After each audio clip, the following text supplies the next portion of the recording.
প্রতিবেশী যতই আসুক বাংলার মেয়েই থাকুক, বলছে বাঙালি তাই বারবার দিদিকে চাই, বাংলার মেয়েকে চাই, বলছে বাঙালি তাই বারবার দিদিকে চাই।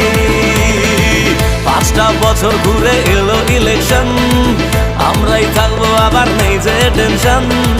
দিদিমণি ছিল আছে থাকবে আবার, বামাটি মানুষ এই ভরসা সবার। এক ঢিলে মারবো পাখি ডায়ে বায়ে, ক্ষমতা দেখবে সবাই বাংলা মায়ের, বলছে বাঙালি তাই বারবার দিদিকে চাই, বলছে বাঙালি তাই।